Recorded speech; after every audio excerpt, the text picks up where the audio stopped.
Sportif du jour, bonjour, j'espère que vous allez bien. Moi, ça va super. Et aujourd'hui, on se retrouve dans une nouvelle vidéo qui sera peut-être un peu plus courte que les autres. Et aujourd'hui, on va pas parler de sport, mais on est là pour faire le point sur un peu le parcours déjà que j'ai fait et les futurs projets à venir pour cette chaîne YouTube parce que ça fait déjà un an que je suis sur YouTube et du coup, on est là pour faire le point. Et je vous donnerai à la fin le nombre d'heures de visionnage cumulé sur toutes les vidéos que j'ai faites sur cette année. Tout commence le 13 janvier 2023 où je poste ma première vidéo pour dire que je me suis inscrit à une course officielle qui est mon premier semi-marathon où il y aura 7 vidéos ensuite qui vont en découler où je vais vous montrer mes entraînements. Donc le 13 janvier 2023, je faisais mes débuts sur YouTube, mais également du coup dans la course à pied. 4 entraînements pour ce semi-marathon. Après, il y a eu d'autres périodes où j'ai fait donc le triathlon ou même le marathon en fin d'année. Et là, je vais enchaîner d'autres petites courses. Mais pour le moment, du coup aussi, c'est pourquoi j'ai voulu faire cette chaîne YouTube. Et la raison numéro 1 et principale, c'était avant tout pour me faire des souvenirs, garder une trace en soi de toutes mes courses, de toutes mes premières courses,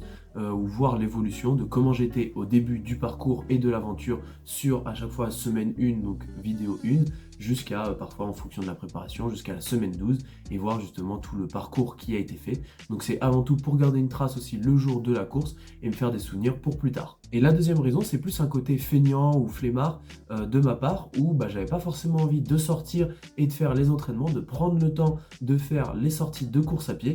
Et je savais du coup que si je faisais pas mes entraînements, il n'y avait pas de vidéos YouTube qui pouvaient sortir le dimanche. Et comme j'avais aussi envie de faire des vidéos, ça m'obligeait à sortir. Et du coup, j'avais un peu cette motivation externe grâce à YouTube de me mettre au sport et de me mettre dans les entraînements. Parce que du coup, si j'allais pas m'entraîner, il n'y avait pas de vidéo derrière. Pas de course, donc pas de vidéo, aussi simple que ça. Et comme je vous ai dit, j'aime bien faire des vidéos et vous partager ensuite mon expérience, mon aventure et le parcours dans les différentes courses à pied. L'idée principale de la chaîne que j'ai envie et que j'essaye de faire à travers mes vidéos, c'est aussi de vous donner envie de vous mettre au sport. Juste de pratiquer un sport, n'importe lequel, pas forcément de la course à pied comme là j'ai l'habitude de vous présenter. Pour le moment, je ne m'estime pas fort dans la course à pied ou dans le triathlon avec les épisodes que j'ai pu aussi vous montrer l'année dernière.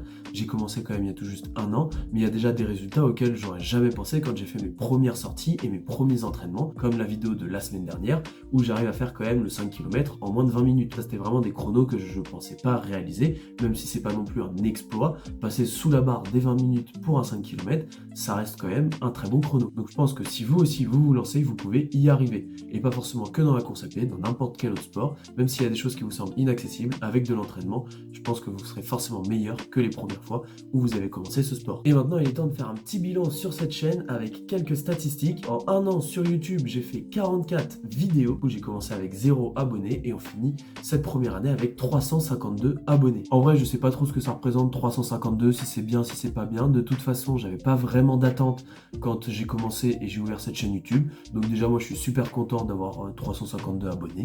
Et pour tous ceux qui ne le sont pas, n'hésitez pas à vous abonner pour essayer de développer la chaîne et de faire de plus en plus de projets, car plus on sera nombreux, plus je pourrai faire de projets. En termes de vues sur ces 44 vidéos cumulées, on a plus de 33 300 vues, ce qui est vraiment gigantesque. Après quand même, on a plus de la moitié, enfin un petit peu moins, pardon, de la moitié qui sont concentrés que sur une seule vidéo, celle du semi-marathon, où on est quand même à plus de 14 300 vues. Une vidéo représente la moitié de toutes mes vues. C'est quand même énorme. Et je finis avec 5 vidéos qui cumulent plus de 1000 vues chacune, donc rien que pour ça déjà c'est trop bien.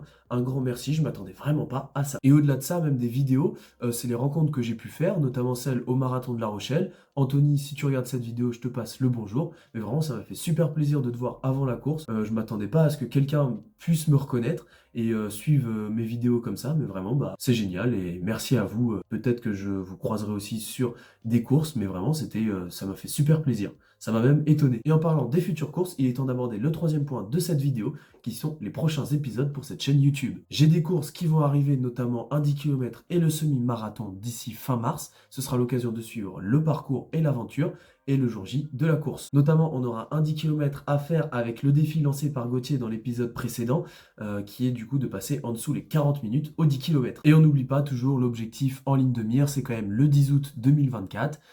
On continue de s'entraîner et de se préparer. Là, ça fait longtemps que vous n'avez pas vu de vlog de préparation ou de semaine de préparation, mais je continue de courir, vous inquiétez pas, parce que il y a forcément l'épreuve du marathon pour tous, les JO qui vont arriver le 10 août. Donc ça, franchement, c'est à préparer et il faut être sérieux. Donc je continue à courir minimum 3 fois par semaine. Et au niveau des vidéos, c'est là où j'ai besoin de vous. Dites-moi si vous avez des idées ou des envies que vous voulez voir sur cette chaîne. Je vais continuer quand même à filmer mes semaines d'entraînement et la vie de certains sportifs, du coup, à continuer mes vidéos d'histoire. Mais si vous avez des idées ou que vous voulez voir certaines choses, n'hésitez pas à me le dire en commentaire. Et vers avril-mai, avant de commencer sérieusement la préparation pour le marathon pour tous, je vais plus développer le côté triathlon en vous filmant mes courses, mes compétitions et mes entraînements de triathlon. Je vais essayer de sortir une vidéo tous les dimanches. Je le dis devant la caméra comme ça, je suis engagé. Mais si vous avez des idées du coup de février à fin mars, avant de commencer du coup plus l'univers triathlon, je regarderai vos commentaires et sinon j'essaierai de trouver moi des vidéos qui peuvent vous plaire. Et on finit avec cette dernière statistique, du coup, en un an, le nombre d'heures de visionnage, vous avez vu le nombre de vues avec plus de 33 000, mais du coup c'est 33 000 vues. En heures de visionnage, ça représente 2016 heures de visionnage à peu près, et du coup je suis à la moitié pour être rémunéré, donc je suis encore assez loin. Voilà, mais je suis quand même à 2016 heures de visionnage. On arrive à la fin de cette vidéo. C'était une vidéo un peu plus cool et vraiment tranquille. C'était vraiment pour fêter les 1 an sur YouTube. Moi, je vous dis à bientôt dans un prochain épisode. D'ici là, portez-vous bien et continuez à faire du sport. Bisous!